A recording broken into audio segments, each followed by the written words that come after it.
Interrogative sert à poser une question. Est-ce que tu m'entends bien? Comprends-tu ce que je te dis? La phrase interrogative se termine par un point d'interrogation. Cette copie est à vous? Comment poser une question? En mettant un point d'interrogation à la fin d'une phrase affirmative. Tu veux faire du vélo est une phrase affirmative.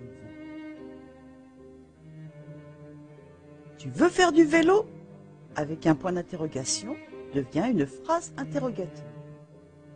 Dans ce cas, à l'oral, seule l'intonation de la voix indiquera qu'il s'agit d'une question. On pose une question aussi en inversant le pronom personnel sujet et en le séparant du verbe par un trait d'union. Voyons d'abord en inversant le pronom personnel sujet. Veux-tu faire du vélo? Voyez que le verbe vouloir est placé avant le pronom personnel sujet. Deuxième partie, en séparant le verbe du pronom personnel par un trait d'union.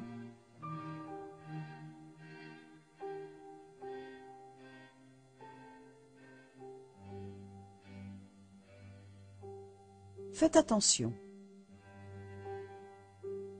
Si le verbe termine par une voyelle et que le pronom personnel commence aussi par une voyelle, à ce moment-là, il faudra ajouter un T entre le verbe et ce pronom personnel.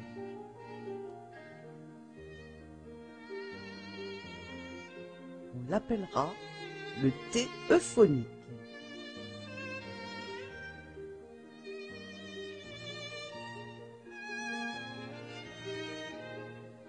On pose également une question en utilisant « est-ce que » au début de la phrase.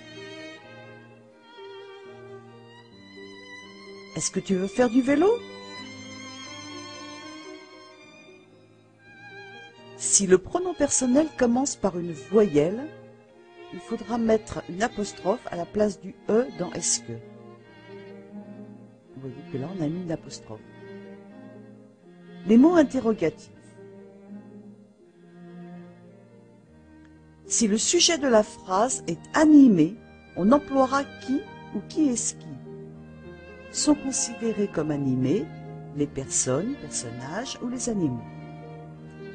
Paul chante. Paul est le sujet. Le chien écoute. Le chien groupe sujet. La question sera donc: qui chante? Ou alors, qui est-ce qui chante? Qui écoute? Ou alors, qui est-ce qui écoute? Voyons maintenant avec un sujet inanimé. Si le sujet de la phrase est inanimé, on emploiera qu'est-ce qui. Un arbre est une chose, donc inanimé. Les feuilles tombent. Les feuilles, le groupe sujet. La question sera donc: qu'est-ce qui tombe?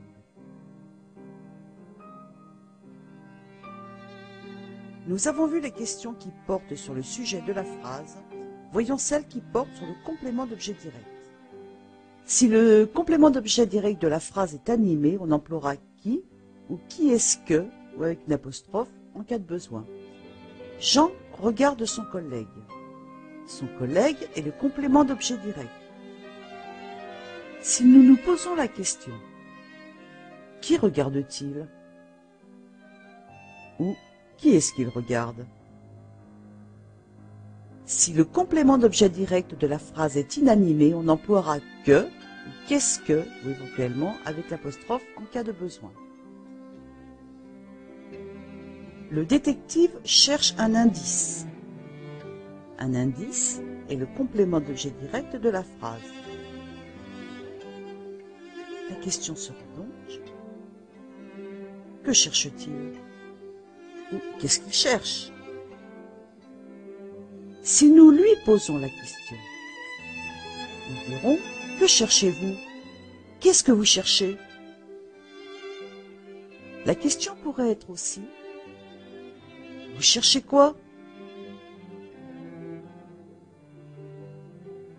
Quoi est un pronom interrogatif qui, lorsqu'il est utilisé sans préposition, est toujours placé à la fin de la phrase. La question peut porter également sur d'autres éléments de la phrase. Nous n'en verrons que quelques-uns au travers de cette petite histoire.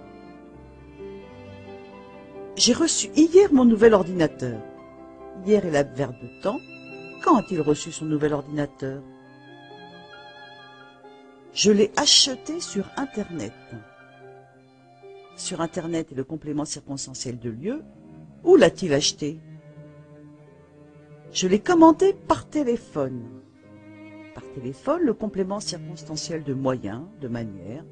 Comment l'a-t-il commandé? Je l'ai payé 1000 €. Complément circonstanciel de quantité. Combien l'a-t-il payé?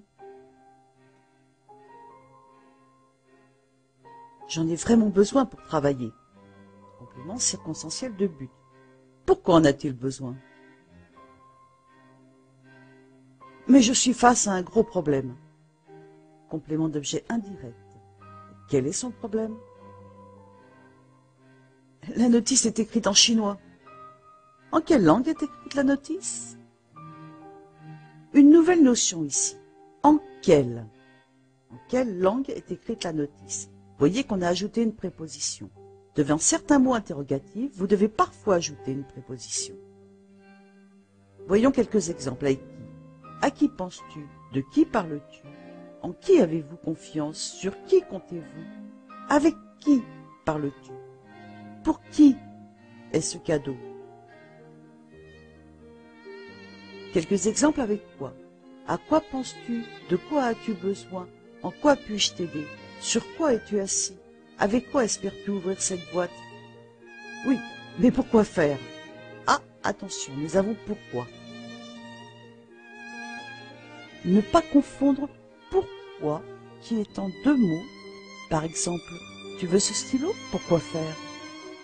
Voyez que pourquoi est suivi d'un verbe transitif. Il ne faut donc pas le confondre avec pourquoi en un seul mot. Pourquoi veux-tu ce stylo? Là, pourquoi est suivi d'un verbe non transitif, lui-même suivi d'un complément d'objet direct. Une dernière notion aujourd'hui. Quel est un adjectif interrogatif qui s'accorde avec le nom auquel il se rapporte? Quelle heure est-il? Quelles chaussures mettrez-vous? Quel est votre projet? Quels sont vos projets? Il en est de même pour ses dérivés. Les pronoms interrogatifs, lequel au masculin singulier, laquelle au féminin singulier, lesquels au masculin pluriel, lesquels de LES au féminin pluriel. Vous aurez également duquel, desquels, de laquelle, à laquelle ou auquel et ses dérivés.